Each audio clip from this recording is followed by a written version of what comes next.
El sol y las playas del sur de la Florida cautivan a todo tipo de personas. Jóvenes aspirantes a modelos vienen hasta acá esperando ser descubiertas. A principios de febrero de 1984, los sueños de estrellato se tornaron en pesadillas cuando varias jóvenes mujeres desaparecieron. Ese fue el comienzo de una serie de asesinatos crueles y aterradores que se extendieron por el país. La evidencia se acumula, no hay sospechosos evidentes. El centro de comercio es bombardeado. Ted Kaczynski es arrestado.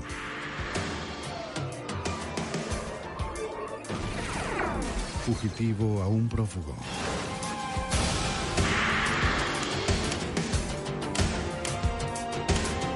Los archivos del FBI. El trabajo de una modelo es atraer la atención del público. Pero en 1984, algunas aspirantes comenzaron a atraer publicidad de una forma nueva y horrible. Los sueños de glamour se transformaron en pesadillas cuando varias jóvenes desaparecieron y luego fueron halladas, torturadas y asesinadas. Soy Giles Gangstrom, exdirector del FBI en Nueva York. Cuando surge un sospechoso, la lista del FBI de los 10 más buscados se convierte en la herramienta que utilizamos para tratar de encontrarlo. El asesino de modelos.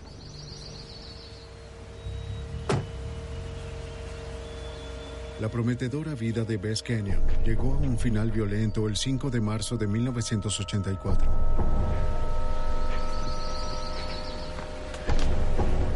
La atractiva joven de 23 años soñaba con convertirse en una modelo. Incluso había llegado a ser finalista en el concurso de Miss Florida. Pero todas sus esperanzas le fueron truncadas la tarde de ese lunes.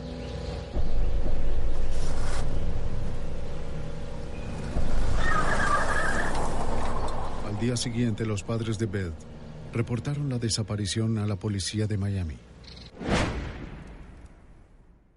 Tan solo la catalogaron como una persona desaparecida y explicaron que muchas chicas de su edad se alejan por varias razones sin avisar a sus padres.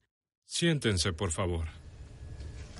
Pero los Kenyon sabían que su hija no era de las que se esfumaba luego de unos días de fiesta.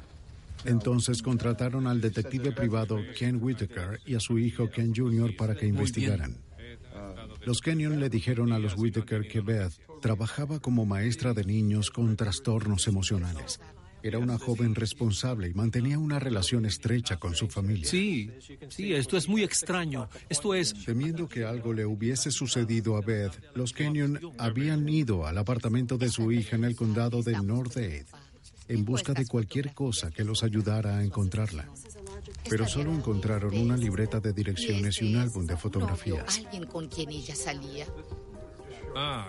Equipados con unas pocas fotografías de Beth y sus amigos, los investigadores se pusieron a trabajar. Padre e hijo lograron determinar con rapidez los últimos pasos de Beth Kenyon. Ken Whitaker Jr. habló con el empleado de una gasolinera cerca de la escuela donde Beth trabajaba. Ken le mostró varias fotografías al empleado. ¿Vio a esta persona hace un par de días? Él recordaba a Beth con claridad, pero también reconoció a alguien más en las fotos. Un hombre que acompañaba a Beth la tarde en la que desapareció. Su nombre era Christopher Wilder. El 11 de marzo, 6 días luego de la desaparición de Beth, los investigadores contactaron a Wilder por teléfono. Él negó saber dónde estaba Beth, pero invitó a los Whitaker a su casa para hablar más sobre ella. Pero cuando Wilder no les abrió la puerta, los investigadores escépticos decidieron echar un vistazo. Sabían que él era un contratista de obras exitoso y un autoproclamado fotógrafo de modas. Los Kenyon le habían dicho a padre e hijo que Wilder le había propuesto matrimonio a su hija, pero que ella lo había rechazado dejándolo descontento y molesto. Al revisar la basura, los Whitaker encontraron una fotografía. Parecía una foto inocente por encima, pero para unos ojos entrenados significaba mucho más. Los investigadores pronto descubrieron que Christopher Wilder había corrido el Grand Prix de Miami. El 26 de febrero de 1984 terminó en el puesto 17 y había ganado $400. El día de la carrera también fue la última vez que alguien vio a Rosario González. La veinteañera trabajaba para una empresa publicitaria distribuyendo aspirinas gratis en el Grand Prix. La prensa de Miami seguía agitada por la misteriosa desaparición de González. Ella se había desvanecido solo 5 días antes de Beth Kenyon. Los investigadores descubrieron que Wilder conocía a González. Ella había modelado para él en sesiones fotográficas aficionadas. Fue una conexión determinante, pues las dos mujeres desaparecidas, Beth Kenyon y Rosario González, fueron vinculadas a través de Christopher Wilder. Con esta información, el señor y la señora Kenyon buscaron la ayuda del FBI. El agente especial John Hanlon de la Unidad de Crímenes Violentos del FBI en Miami recuerda el encuentro. El 12 de marzo, los Kenyon vinieron a la oficina para exigir una participación más activa del FBI, pero no teníamos jurisdicción en ese momento y no había evidencia de un secuestro. En un intento para presionar a Wilder, los investigadores privados de los Kenyon filtraron sus hallazgos al Miami Herald. La historia fue publicada el 16 de marzo de 1984. Aunque el artículo no mencionaba el nombre de Christopher Wilder, claramente lo acusaba. El reportaje describió al hombre que vinculaba a González y a Kenyon como un contratista local, piloto de carreras, fotógrafo aficionado y oriundo de Australia. Era Wilder, sin dudas. A pesar de que el FBI no tenía jurisdicción en él, el agente especial supervisor Gordon McNeil ya había comenzado a investigar el caso. Esta conexión atrajo mi interés, por lo que decidí abrir una investigación preliminar de secuestro para verificar una posible violación de la ley federal. Los agentes McNeil y Hanlon determinaron que Wilder era un posible sospechoso. Tenía un historial criminal que se remontaba a su nativa Australia, donde había salido bajo fianza por un cargo de abuso sexual. Días después, el 21 de marzo, los agentes fueron notificados sobre un incidente que les permitió abrir una investigación completa. Una llamada telefónica a la oficina del FBI en Miami reportó que una mujer de Tallahassee, Florida, había sido secuestrada y llevada, pasando los límites del estado, hasta Georgia, donde había escapado. La descripción inicial de su agresor coincidía con la de Christopher Wilder. ¿Estás bien? El agente especial Hamlin viajó a Georgia para escuchar el relato de la víctima. Fue una pesadilla. Oh, disculpa, tienes una visita. Hola, soy el agente especial John Hanlon del FBI y necesito... Linda Grover, de 19 años, le dijo a Hanlon que había ido de compras a Tallahassee, Florida, cuando un hombre se le acercó para ofrecerle trabajo como modelo. Portadas de revistas. Tengo cualquier número de contactos. Es un trabajo muy emocionante. Alegando ser un fotógrafo, el desconocido la invitó a su auto para que ella viera su portafolio. Fue a media tarde en un lugar muy concurrido y Linda dijo que sintió que no había nada que temer. No. ¿Con una cara tan linda como la tuya? Cuando él le preguntó si había modelado alguna vez, ella dijo que no. Él la halagó con comentarios sobre lo hermosa que era y le prometió colocarla en la portada de Vogue. Pero Linda indicó que cuando ellos llegaron a su auto, el fotógrafo comenzó a cambiar su historia. Afirmó que había dejado su portafolio en su estudio y le pidió a Linda que lo acompañara hasta allá para buscarlo. Cuando ella titubeó, el hombre la atacó y la empujó dentro del auto.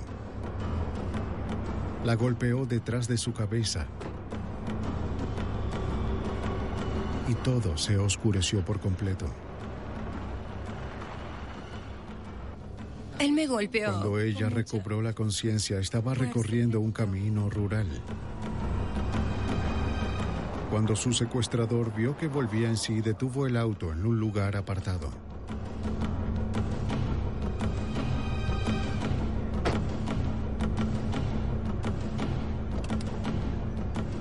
Sacó a rastras a Linda del auto, advirtiéndole que si trataba de escapar la mataría.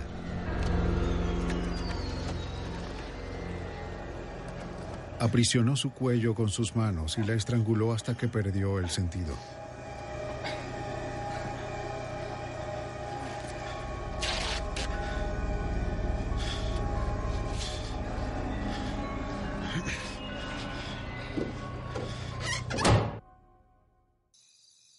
La siguiente vez que despertó, estaba envuelta en un saco de dormir, tendida sobre la cama de una habitación de un motel barato.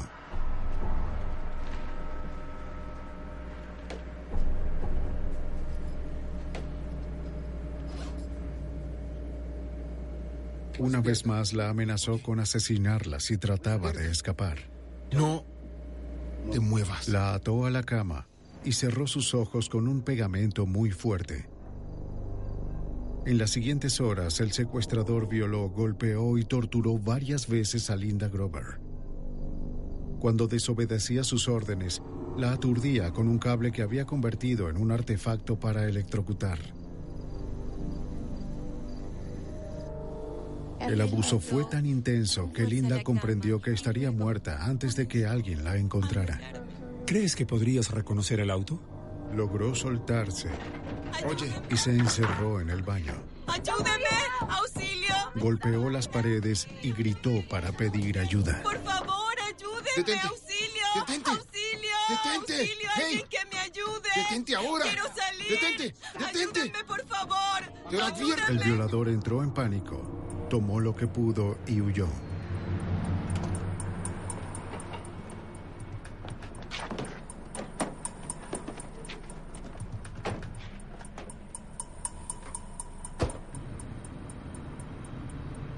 El agente Hanlon le mostró a Grover una serie de fotografías y le preguntó si podía identificar al agresor.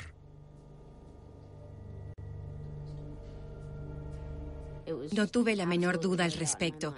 Había pasado horas con esta persona y ese era él. Lo identifiqué sin dudar. Era Christopher Wilder. Ahora con 35 años, candidata a un doctorado y madre soltera, la determinación de Linda Grover fue la que le salvó la vida. Eso también la convirtió en una testigo muy importante, dispuesta a arriesgarlo todo por el arresto de su agresor. Estuve en el hospital durante una semana, o algo así, y luego tuve que irme del país mientras él seguía fugitivo, porque les preocupaba mi seguridad personal y les preocupaba la seguridad de mi familia. Tan atroz fue la traumática experiencia de Grover que se logró elevar la investigación a la categoría de un caso federal. Debido a que había sido secuestrada a través de límites estatales, ahora el FBI poseía jurisdicción total. Christopher Wilder ahora era solicitado por el secuestro y violación de Linda Grover y se mantenía como el sospechoso principal de las desapariciones de Rosario González y Beth Kenyon. Era obvio que ahora se trataba de una violación federal y teníamos todos los argumentos para destinar todos los recursos del FBI en este caso.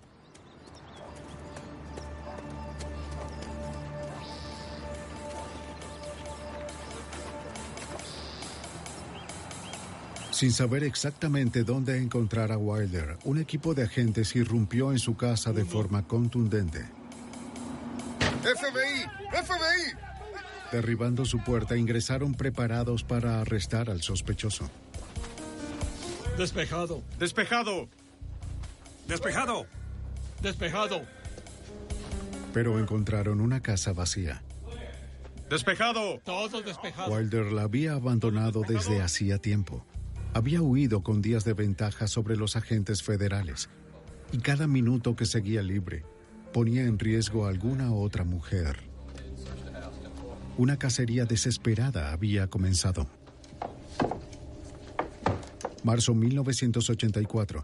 Los agentes del FBI realizaron un meticuloso registro de la casa abandonada, perteneciente a Christopher Wilder. 2 mujeres estaban desaparecidas, presuntamente asesinadas a manos de él. Una tercera apenas había escapado con vida luego de su secuestro y violación. Los agentes necesitaban algo que los vinculara con el paradero actual del sospechoso. ¿Te gustaba decorar? ¿A dónde se habrá ido? ¿Dónde estará? Pero antes de irse, Wilder había preparado su casa para cualquier investigador. El lugar estaba impecable. En principio no había huellas dactilares en la casa de Wilder. Siempre se encuentran huellas dactilares dentro de cualquier vivienda. Parecía que todo había sido limpiado por completo. No, la verdad es... El FBI y las autoridades locales hicieron averiguaciones en Miami y West Palm Beach, pero nadie reportó haber visto o escuchado de Wilder desde que había dejado a Linda Grover en un motel de Georgia. El FBI alertó a la policía para que estuvieran atentos al auto de Wilder. Le solicitaron a bancos y compañías de tarjetas de crédito que vigilaran cualquier transacción que pudiera realizar. Pero los sistemas informáticos de 1984 eran lentos, las pistas se diluían y a menudo ya era muy tarde para dar una respuesta rápida. Esas pistas que obtuvimos no pudieron ser comprobadas. Porque... El 21 de marzo de 1984, un técnico en reparaciones de Florida Central notó algo inusual en un arroyo poco profundo.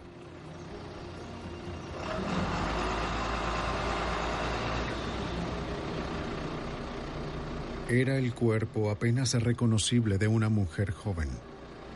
Luego fue identificada como Teresa Ferguson, de 21 años. Testigos la vieron por última vez hacía 3 días, mientras se alejaba de un centro comercial junto a un hombre que coincidía con la descripción de Wilder. La autopsia mostró que había sido golpeada con una barra de hierro y estrangulada hasta su muerte.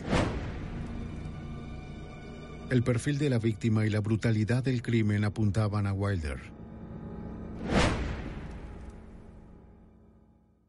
Pero nada de esto lo vinculaba directamente.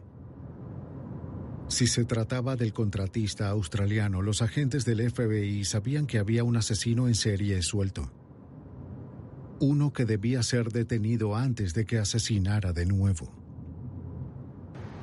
Los agentes continuaron siguiendo el rastro del sospechoso. Una cámara de seguridad automática fotografió a Wilder en un banco de Tampa.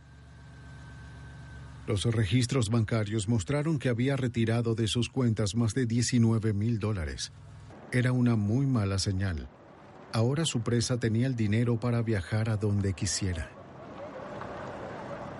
Para el 22 de marzo de 1984, Wilder ya estaba en Texas. Allá está nuestro auto.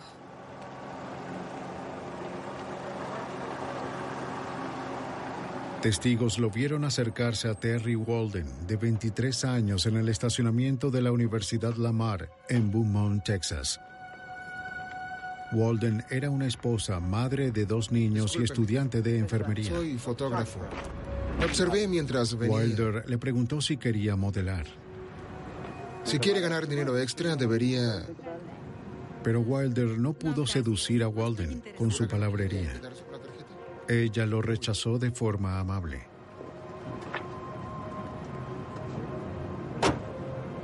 No tenía forma de saber que pronto lo vería de nuevo.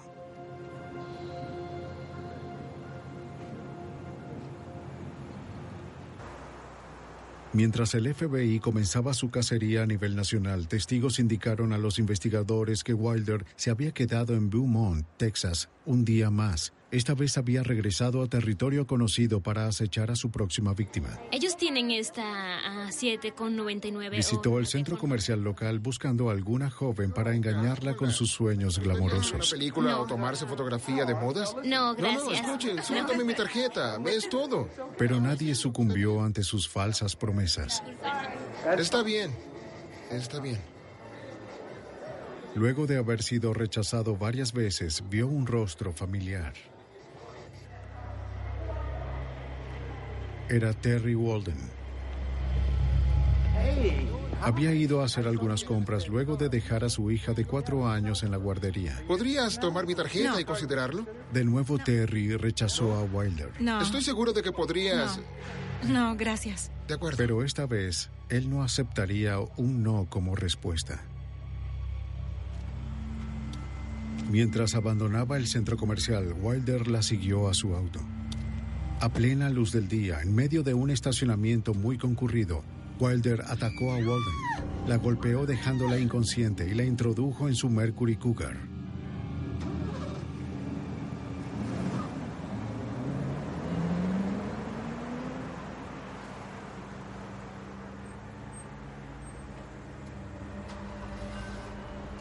Luego tomó sus maletas y se marchó en el auto de la víctima.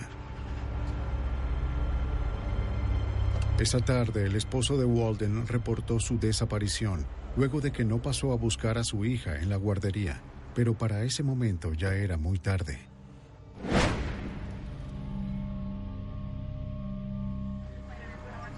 El cuerpo de Terry Walden fue encontrado días después flotando en un canal cerca de Beaumont, Texas. La policía localizó el Chrysler de Wilder unos kilómetros más allá. Por favor, primero tomen las fotografías de... El equipo forense del FBI que revisó el auto descubrió cabellos y fibras que pertenecían a Teresa Ferguson, la mujer descubierta por el técnico 5 días atrás. Ahora, procedan a aspirarlo con cuidado.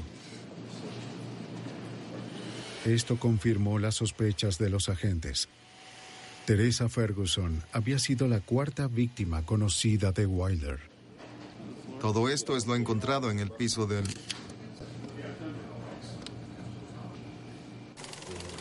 McNeil y Hanlon estimaron que el asesino les llevaba al menos 2 días de ventaja.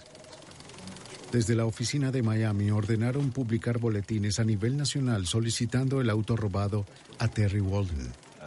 Cada agencia policial estatal a lo largo del camino, cada oficial estatal de carreteras sabía cuál auto estábamos buscando.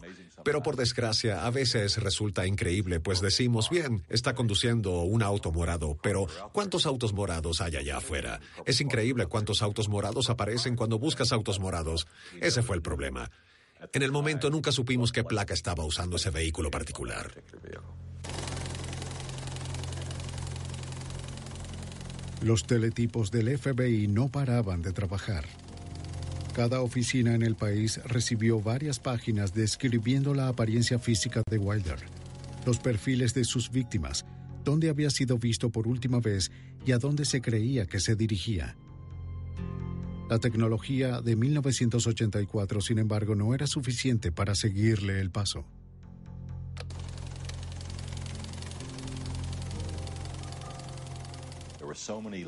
Había tantas pistas sobre Wilder recorriendo todo el país, y cada una de ellas llegando a todas las oficinas del FBI con información, que el sistema de teletipo del FBI fue respaldado por 48 horas, por cerca de 2 semanas, debido al volumen de información que iba y venía sobre Wilder.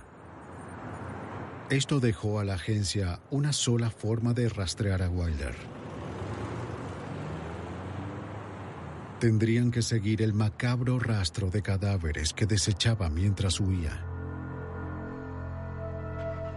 La siguiente víctima fue Susan Logan, de 21 años. Había sido vista por última vez en un centro comercial cerca de la ciudad de Oklahoma. Un pescador se topó con su cuerpo 2 días después de su desaparición. El lugar donde desapareció y la forma como había muerto indicaban una sola cosa, que había muerto a manos de Christopher Wilder. En este caso en particular, teníamos a un individuo que estaba secuestrando, violando, torturando y asesinando a una mujer cada día y medio. Así que existía una presión muy intensa, como era de suponer. Una tecnología lenta y un fugitivo veloz limitaban al FBI. Pero el 28 de marzo al fin tuvieron el golpe de suerte que estaban esperando. Wilder se registró en un motel en Rifle, Colorado, usando una tarjeta Visa robada. El FBI supo que él tenía la tarjeta y que la estaba usando, pero no habían podido rastrearla antes de Rifle. En esos días de 1984 no se contaba con la validación instantánea de tarjetas de crédito cuando llegabas a un hotel. Solo se corroboraban los montos que excedían los $100. En cada hotel en el que Wilder se quedó a lo largo de su ruta asesina, los cargos oscilaron entre los $50 y los $60. Quizás por puro aburrimiento, el empleado del motel decidió llamar y conformar la tarjeta de crédito esa noche, en vez de hacerlo por correo al día siguiente. En lugar de la aprobación, el empleado recibió un número telefónico para que llamara de inmediato. Una llamada muy tempranera movilizó la oficina del FBI en Denver, Colorado. Al fin, el FBI sabía dónde se encontraba el fugitivo. A tempranas horas de la mañana del 29 de marzo, 4 agentes llegaron a la habitación de Wilder, seguros de que habían acorralado al asesino. ¡FBI! ¡Orden de allanamiento! ¡Vayan! ¡FBI! No estaba allí.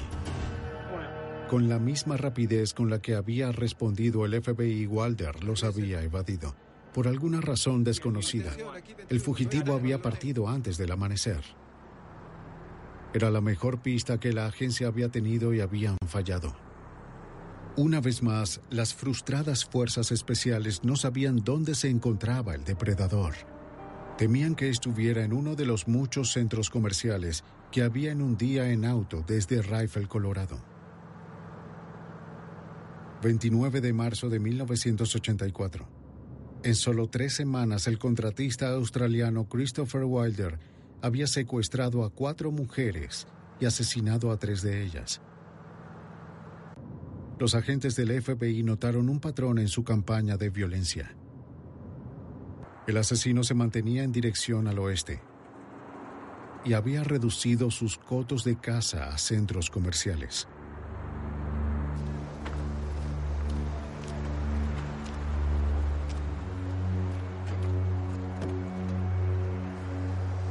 Cheryl Bonaventura, de 18 años, había sido vista por última vez en el centro comercial Mesa de Grand Junction, Colorado.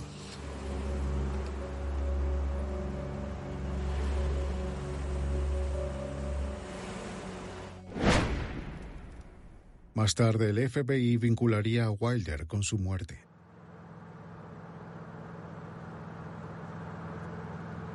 Teníamos a un hombre que sabíamos que estaba al acecho, un hombre que sabíamos que cada día que pasaba tenía a un alma desdichada, sufriendo un miedo mortal por su vida, muriendo en condiciones de peligro extremo de una forma dolorosa. Para correr la voz, el FBI amplió la red de búsqueda. En todo el país, los agentes dieron aviso sobre el peligro a guardias de seguridad y a gerentes de centros comerciales, diciéndoles que estuvieran atentos ante el australiano. Los investigadores le hicieron llegar fotografías y volantes que fueron desplegados para alertar a los compradores. A pesar de las advertencias del FBI, una revista juvenil organizó una competencia femenina en el centro comercial Meadows de Las Vegas.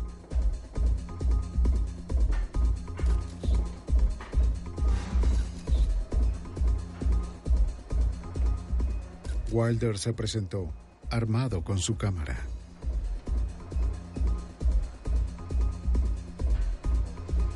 Habló con varias adolescentes durante el evento, pero pronto centró su atención en Michelle Kaufman.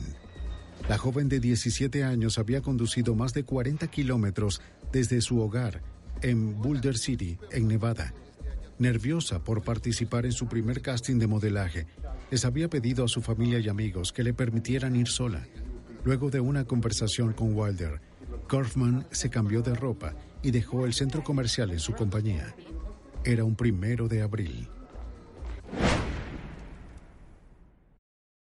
Tan pronto las autoridades de Las Vegas alertaron al FBI sobre la desaparición de una joven de un centro comercial, los agentes respondieron. Pidieron todas las fotografías que se habían tomado en el evento de modas. De inmediato, un fotógrafo les entregó 5 rollos de película. Y cuando revelaron esas fotografías, allí estaba la chica Kaufman en el escenario con pose de modelo. ¿Y quién estaba a cerca de 6 metros de distancia, viéndola con lo que yo llamo la mirada de un maníaco homicida? No era otro sino Christopher Wilder.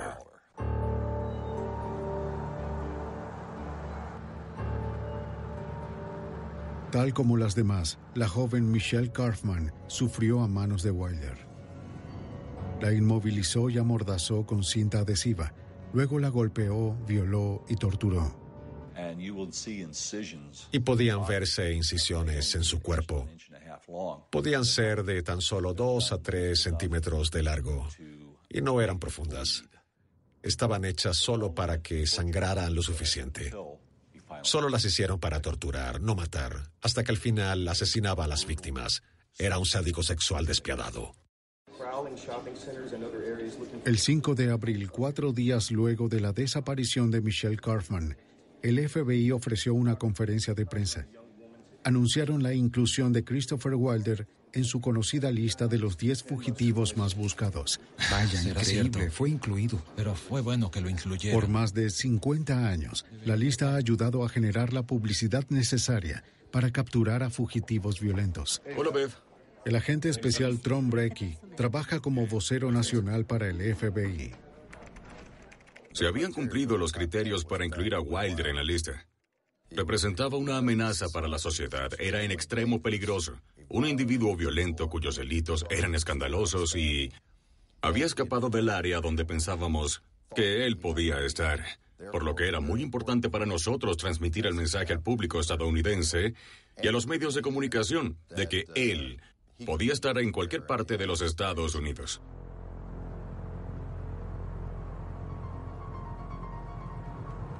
Pero la inclusión de Wilder a la lista de los 10 fugitivos más buscados llegó un día tarde para Tina Marie Risico.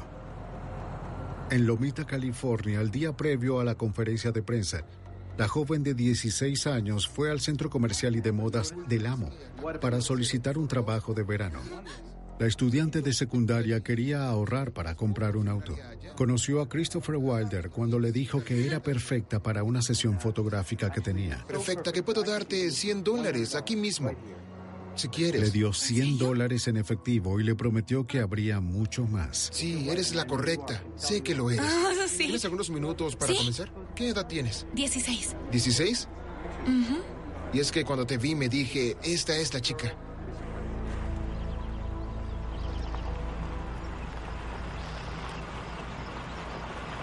Wilder llevó a Tina Marie a un parque cercano.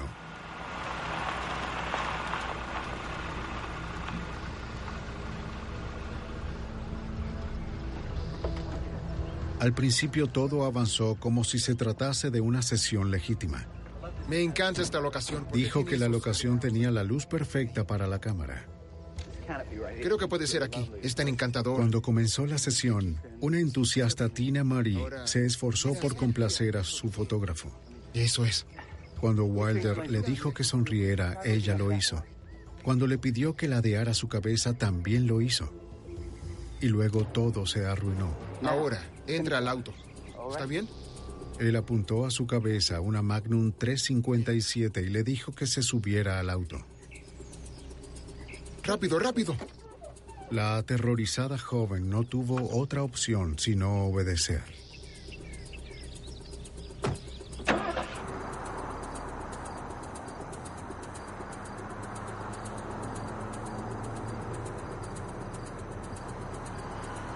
Wilder llevó a Tina Marie Risico a un motel en San Diego.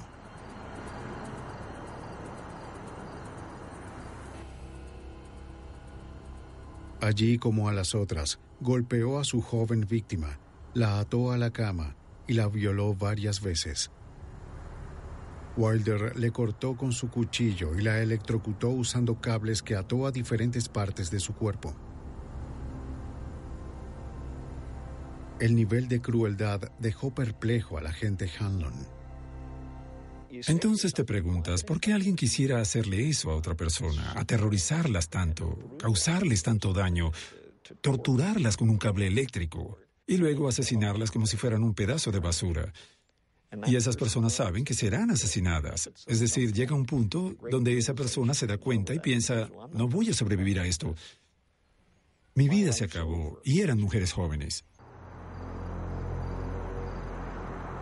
Se identifica a sí mismo como un fotógrafo profesional, halagando la apariencia de una mujer joven e intenta... Justo cuando la vida de Tina estaba a punto de acabar, un boletín especial de noticias captó la atención de Wilder. Christopher Bernal Wilder ha sido incluido en la lista de los 10 fugitivos más buscados del FBI. Si usted conoce... Era la conferencia de prensa del FBI. Wilder vio con horror cómo su fotografía era mostrada en aparatos de televisión por toda la nación. Los agentes federales lo declararon el fugitivo más buscado en los Estados Unidos. Lo responsabilizaron por la desaparición de 6 mujeres jóvenes. No sabían sobre la 7ª víctima que estaba en la habitación del motel con él. Tenemos que irnos rápido. Wilder entró en pánico, tomó a Tina Marie y emprendió el camino.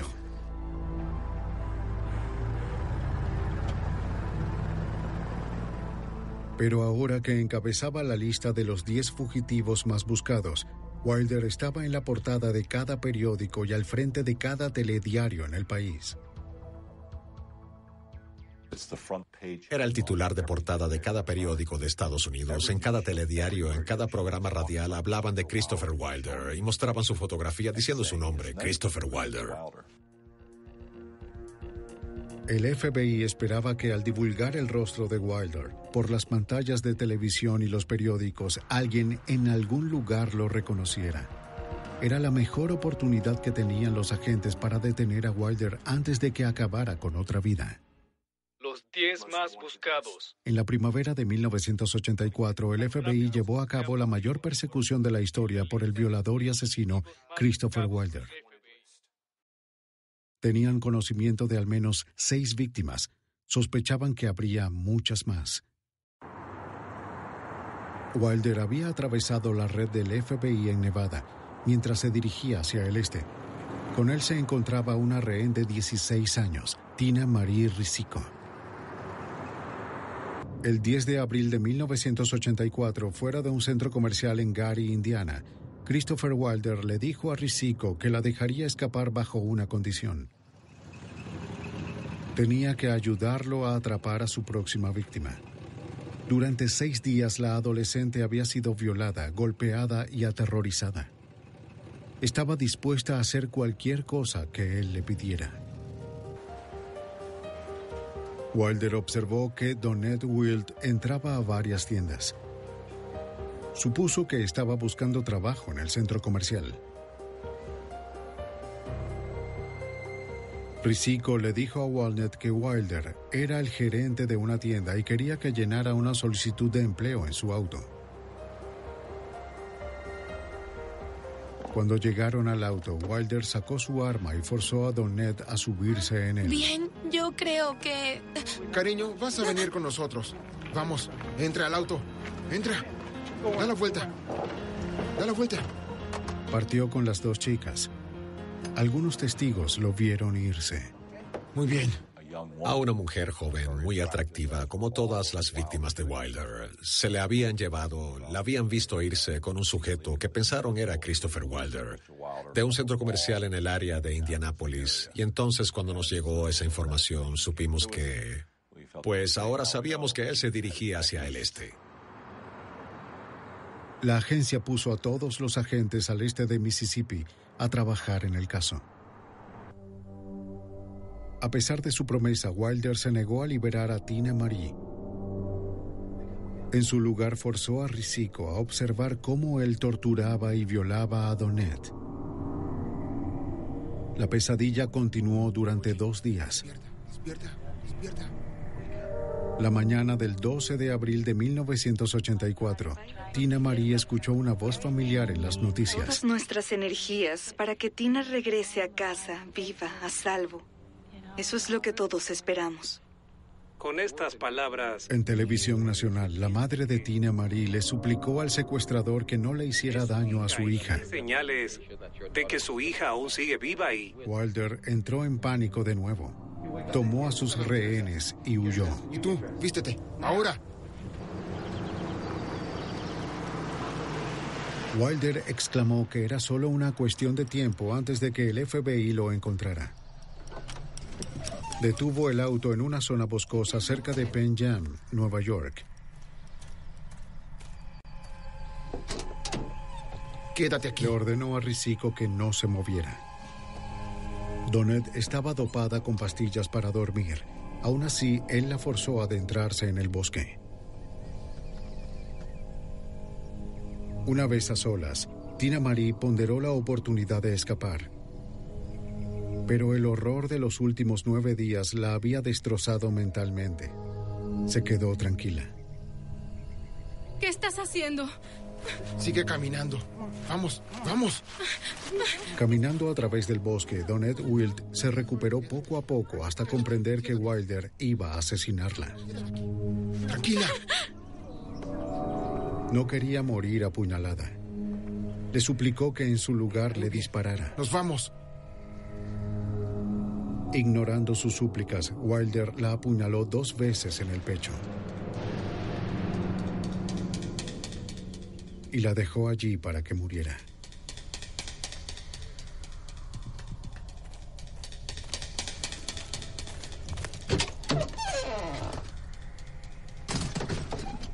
Vamos.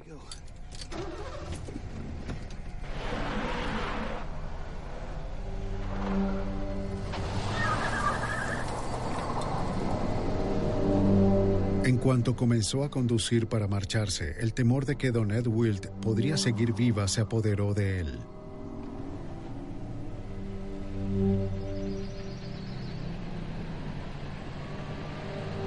Regresó a la escena para deshacerse de Donette de una forma más efectiva. Quédate aquí. Quédate aquí.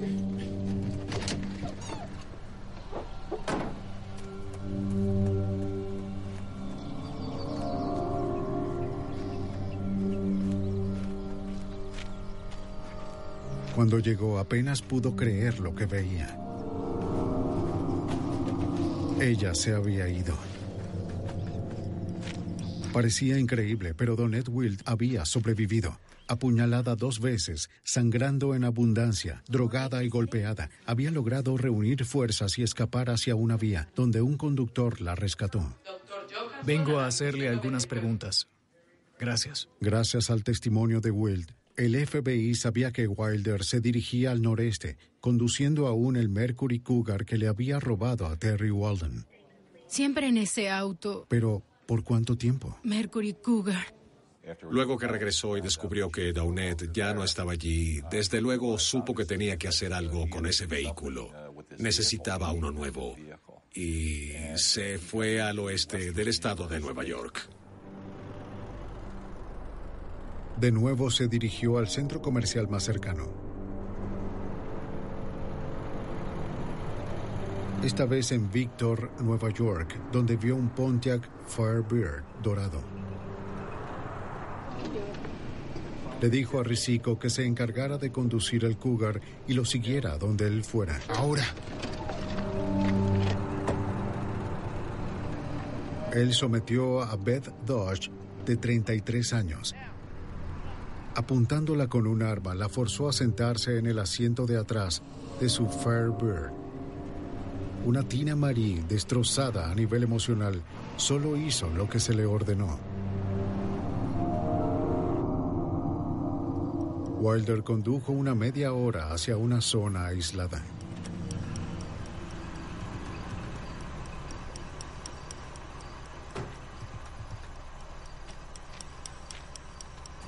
Vamos. Vamos afuera. Quiero que salgas. Por favor, Sal. no vaya a hacerme daño. Por favor, Escucha, no. Quiero que tomes la maleta blanca, tomes la cámara, colócala ahí adentro y espérame. ¿Entiendes? Lo siento.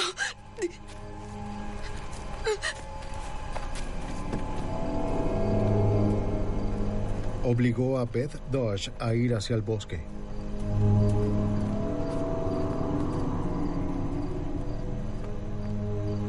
Momentos más tarde, Tina Marie escuchó 2 disparos provenientes de los árboles. Oh, Dios mío. Esta vez no hubo violación ni tortura. Wilder había asesinado a Dodge tan solo por su auto. Pero tenía en mente un destino distinto para Tina Marie. A pesar del infierno que le había hecho pasar, él se había apegado a Tina Marie. Le dijo que no quería que estuviera cerca cuando llegara el fin. Llevó a Tina Marie Risico al aeropuerto de Boston y le dio dinero para un boleto hacia su hogar en Los Ángeles. Su sufrimiento había llegado a su fin. Una vez a salvo en casa, Tina Marie daría detalles a los agentes sobre la ola de asesinatos de Wilder. Ahora Wilder estaba solo, y los agentes no querían esperar hasta que otra víctima desapareciera para tener una pista sobre su paradero. Durante la búsqueda de Wilder, supimos que tenía amistades en Canadá y que había visitado ese país en amplitud. Así que sentimos que había una gran probabilidad de que se estuviese dirigiendo al este y luego al norte, hacia Canadá. Wilder condujo hacia la frontera en el Firebird de Best Dodge. Durante 3 semanas, había evadido los mejores esfuerzos del FBI. Hasta la lista de los 10 fugitivos más buscados había fallado para lograr su captura. Los agentes McNeil y Hamlin querían detener con urgencia al asesino antes de que atacara otra vez o de que escapara de su jurisdicción. Para abril de 1984, Christopher Wilder había asesinado a 7 mujeres en Estados Unidos. Se presumía que 3 más habían fallecido y que otras 3 violadas y golpeadas habían sobrevivido. El FBI creía que estaba en New England dirigiéndose al norte. Los agentes federales dirigieron sus recursos hacia los estados ubicados en el noreste del país antes de que pudiera escaparse por la frontera canadiense. Y el FBI tenía agentes haciendo rondas, desplegando el cartel de Se Busca y ese tipo de cosas. Pero lo mejor era que teníamos a todos los policías, que eran cientos, muchos más ojos y oídos que los agentes del FBI disponibles en New England.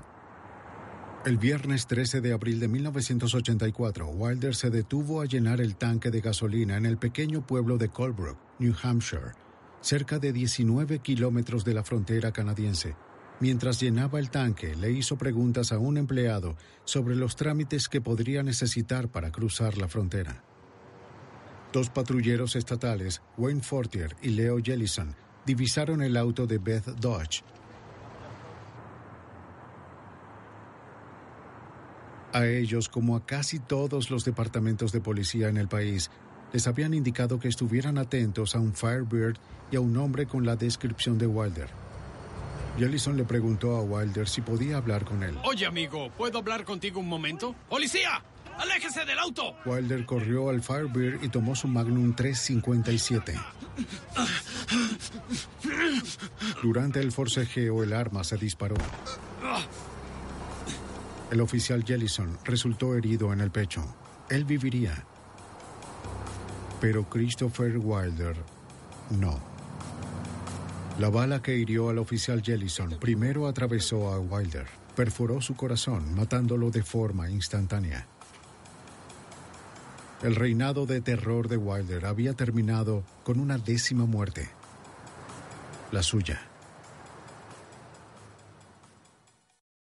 Las autoridades recuperaron los cuerpos mutilados de Cheryl Bonaventura y Michelle Kaufman meses después. Pero las 2 mujeres que habían iniciado la investigación, Rosario González y Beth Kenyon, nunca fueron encontradas.